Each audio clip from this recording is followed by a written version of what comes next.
Yo tout le monde, j'espère que vous allez bien. Aujourd'hui on va parler stockage avec mon NAS de chez QNAP. On voit ça tout de suite.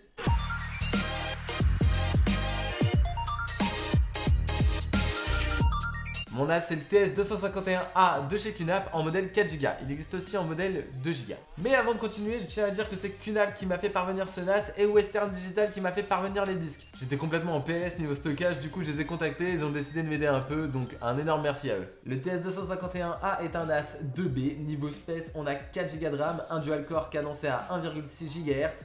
Et je peux vous dire que pour un NAS, c'est pas dégueu. Du côté des connectiques, on retrouve en façade un port SD, un port USB 3.0 et un port Quick Access. Et derrière, on a le droit à deux ports Ethernet, deux ports USB 3.0, un port HDMI, une prise casque et une prise micro. Autant de connectiques, ça peut être très pratique. Je me sers essentiellement de ce NAS pour stocker tous mes rushs qui sont en 4K, ça devenait vraiment insupportable sur mes ordinateurs. Mais je m'en sers aussi pour faire des sauvegardes Time Machine de mes Mac, des sauvegardes de mon iPhone quand je rentre chez moi. Et bien sûr stocker tout ce qui est film, séries, musique, tous mes médias.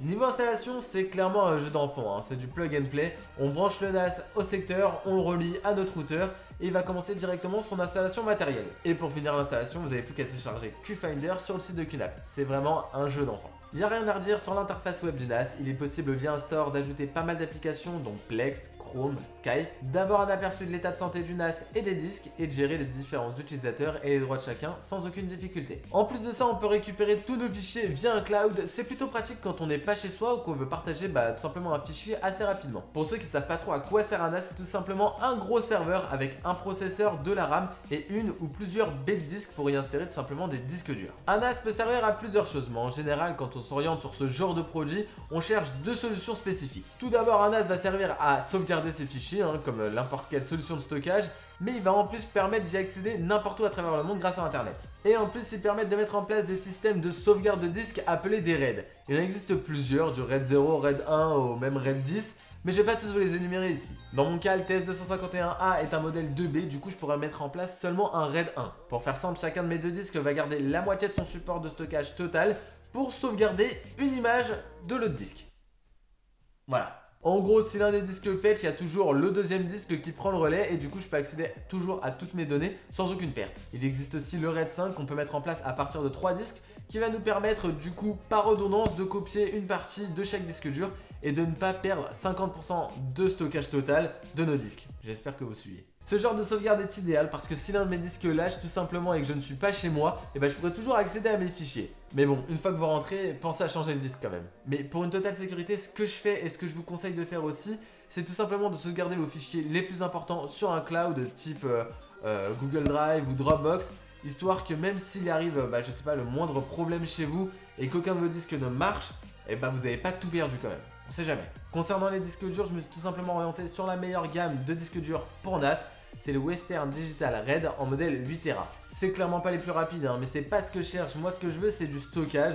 Et clairement, avec 8 Tera, j'ai de quoi faire. Et oui, j'ai dit 8 Tera tout simplement parce que je vous l'ai dit encore une fois, je suis en RAID 1, donc j'utilise la moitié de mon stockage total pour faire une sauvegarde de mes disques. Western Digital a plusieurs gammes de disques, donc ils sont différenciés en fonction de couleur et en fonction de leur utilisation. Par exemple, les Red sont faits pour les NAS, les Purple, il me semble que c'est pour la vidéosurveillance, etc., etc. Je vous conseille vraiment de prendre des disques durs en fonction de l'utilisation que vous allez en faire pour avoir les meilleures performances possibles. Clairement, la gamme Red est conseillée pour une utilisation en NAS parce que c'est tout simplement des disques qui peuvent tourner H24 sur plusieurs années sans aucun problème. Et en plus, à partir du 8 Tera, on passe sur des disques à l'hélium. Donc ça réduit les frottements, donc il y a moins de bruit, moins de chauffe et moins de casse. Dans tous les cas, ces disques sont garantis 3 ans. Bon, vous avez dû vous demander une chose quand je vous ai présenté les connectiques, c'est pourquoi un port HDMI?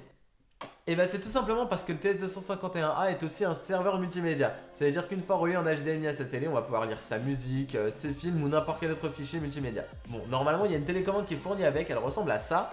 Le problème, c'est que j'ai ouvert la boîte et qu'elle n'était pas là. Heureusement qu'il y a une application télécommande pour le NAS qui m'a permis de pallier à ce petit manque. Mais je vous en parle juste après. Bon, par contre, le lecteur de fichiers intégré au NAS était vraiment pas top.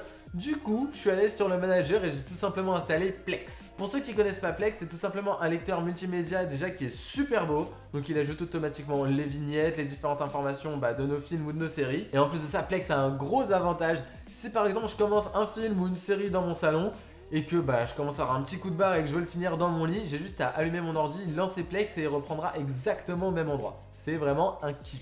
Et ce qui fait la force de Plex, c'est le transcodage. En gros, si vous lisez un film sur votre iPhone ou sur votre Android et que ce type de fichier ne peut pas être lu par le terminal, Plex va tout simplement le transcoder pour que vous puissiez le lire sur n'importe quel terminal. Par contre, le NAS morfle à mort et ça devient un vrai bordel si on ajoute des sous-titres. Bizarrement, ça devrait pas le faire. J'ai regardé sur certains forums, ça arrive à certains utilisateurs, d'autres non.